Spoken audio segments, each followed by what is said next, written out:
Para analizar la obra de Nicanor Parra es conveniente repasar algunos conceptos como el de intertextualidad.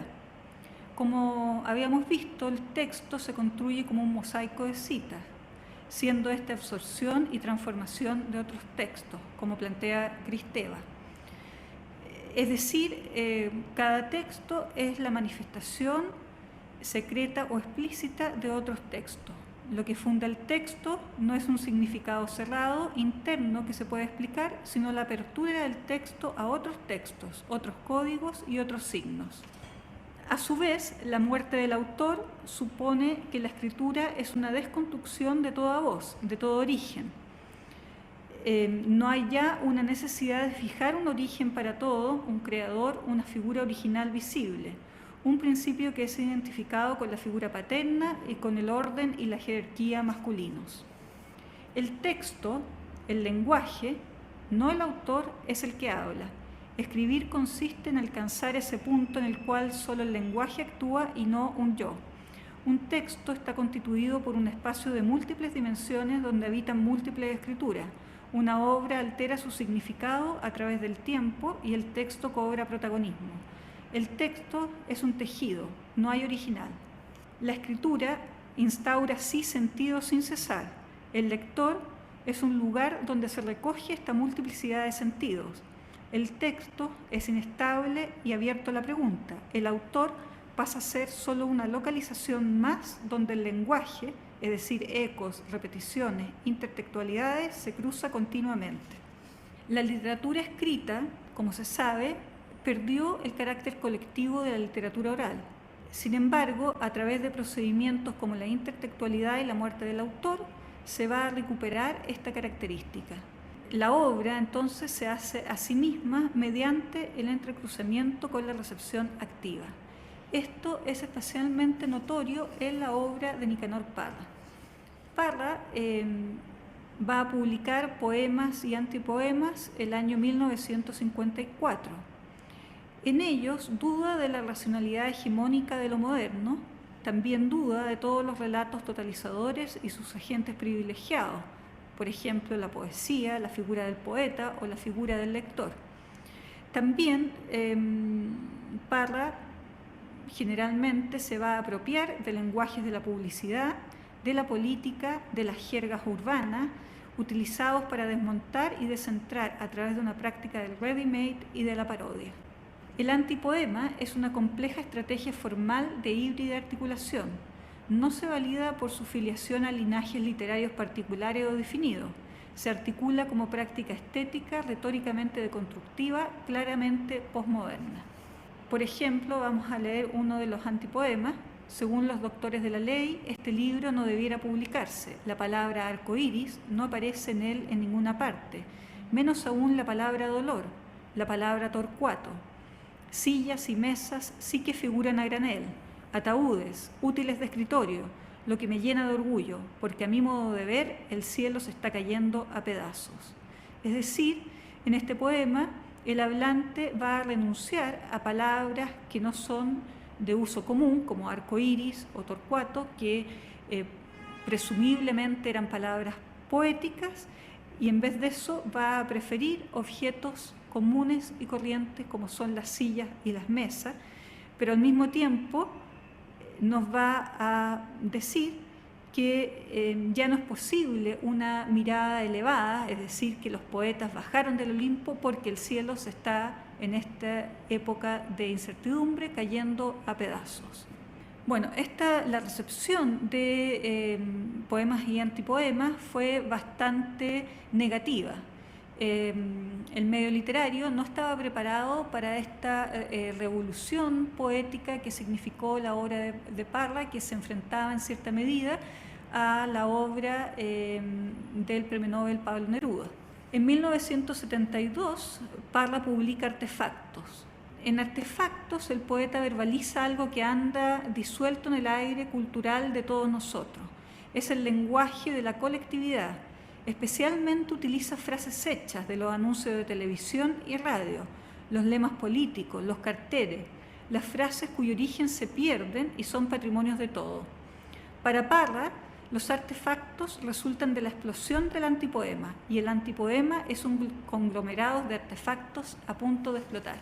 Todos estos artefactos que fueron presentados como un objeto, ya no como un libro, sino que como una serie de postales al interior de una caja, van a utilizar el procedimiento de la descontextualización, tal como lo utilizaba el ready-made, de palabras comunes y corrientes, la intertextualidad y el principio de la incertidumbre y la sospecha ante cualquier posibilidad de una ideología totalitaria. Si nosotros vemos la versión que hace la Universidad de Portales de la traducción de Nicanor Parra, Ley, Lear y Mendigo, lo primero que nos llama la atención es que dice Nicanor Parra, Lear, Rey y Mendigo. No aparece en el nombre ni en la portada ni en los créditos de William Shakespeare. Es decir, Parra se va a apropiar de el texto de Shakespeare para hacer una reelaboración chilena con lenguajes de la tribu de este clásico. Bueno, Parra precisamente, él cree en la visualidad como la nueva posibilidad de la escritura. Voy a leerles una frase que él dice. El arte moderno, dice, por antonomasia es la televisión. Para mí resulta que las imágenes visuales son las imágenes por excelencia. Ahora quiero que se vean los poemas. Incluso los artefactos se van a organizar ópticamente. Cada artefacto va a ocupar una página. El libro va a ser simultáneamente un documento literario y a la vez visual. Es decir, la obra de Parra está organizada como una obra visual. Los textos de Parra no son textos acabados, sino que son más bien pretextos. El lector debe resolver la aventura que ellos implican y proponen. Desmitifican a través del humor, desmitifican el mundo, pero también desmitifican el lenguaje y el hombre que lo expresa. Además, en sus obras públicas, él nos va a presentar una serie de ready-mades, podríamos llamarlos, que van a descontextualizar objetos y frases que están en el inconsciente de la tradición de Occidente. Por ejemplo, son famosas sus series de cruces, en especial aquella que coloca con una leyenda que dice voy y vuelvo, es decir, toda la idea de el cristianismo, la muerte de Dios en el mundo contemporáneo está contenido en ese objeto. O el mensaje en una zapatilla, levántate y anda. Otra obra que debemos analizar bajo estos mismos principios es la del autor viñamarino Juan Luis Martínez. En especial, si vemos la portada de su primera publicación, La Nueva Novela, nos llama la atención cómo él tacha el nombre Juan Luis Martínez y Juan de Dios Martínez. Esta fue publicada en 1977 y está concebida como un fragmento, la portada, las contratapas, las solapas, el colofón y el epígrafe. Es decir, es un libro objeto, ya no es un libro de poesía común y corriente. Hay materiales gráficos, objetos y efectos de diseño que en su totalidad constituyen un corpus multiforme. Hay en todo el libro una negación de un yo monolítico y único. Como planteaba Martínez, no soy yo el autor de nada, el lenguaje le pertenece a todo el mundo, yo solo lo ordeno de una manera, pero esto lo podría haber hecho cualquiera. Es decir, para él ya desaparece la idea de autor y por eso la va a tachar por la idea de constructor, diseñador de un proceso. Y él también plantea que no es solo ser otro, sino escribir la obra de otro. De hecho, muchas veces se ha intentado traducir la nueva novela, pero los traductores se han encontrado con el problema de que no tiene prácticamente ninguna frase original, sino que son todos extractos recortados y pegados de distintas obras. Así, Martínez va a producir un hipertexto, es decir, un resumen o una reescritura a partir de otros relatos reales o apócrifos, una nueva perspectiva de lectura. También él va a cuestionar la lógica subordinada de la ciencia. Él va a reivindicar los modelos asociativos y coordinativos que se encuentran en concordancia con el paradigma de la posmodernidad más que los modelos lógicos. Así, por ejemplo, si ustedes abren el libro, van a ver en la portada una leyenda que dice "Todo es real", de Andrea Breton, y en la contraportada una leyenda de Sotava Comachi que dice "Nada es real". En ese sentido, el sujeto en la obra de Martínez aparece siempre descentrado y es solamente una construcción a partir de la otredad. La recepción también es nueva. El lector debe pensar topográficamente en el texto, a medida que viaja por un amplio campo de pensamientos entrecruzados en todas las direcciones. Es decir, hay un modo visual de la representación. Así lo vemos, por ejemplo, en 3 meditaciones sobre René Magritte a Michel Foucault, o en La psicología,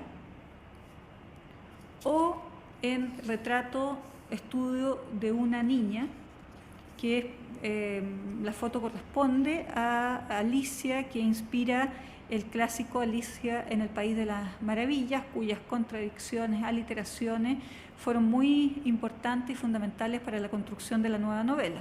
Y también una serie de silogismos como aquel sobre la muerte y el azul. Y por último, queremos destacar tareas de poesía. En esto, Martínez, por un lado, en la parte izquierda de la página, pone un poema donde no podemos identificar las palabras, es decir, es una reflexión acerca de la arbitrariedad del signo lingüístico y su carácter fónico. Por ejemplo, la palabra tristuraban, las sagras, sus temorios, los lirosos durfían tiestamente. Y después, a mano derecha, él pone una serie de preguntas como una especie de prueba de un tono irónico que va a replicar esa pretensión de enseñar la poesía como un objeto de significado cerrado. Entonces él irónicamente pregunta por el tema, el motivo, qué significa algunas palabras y cuáles son los recursos expresivos que se encuentran en estos versos.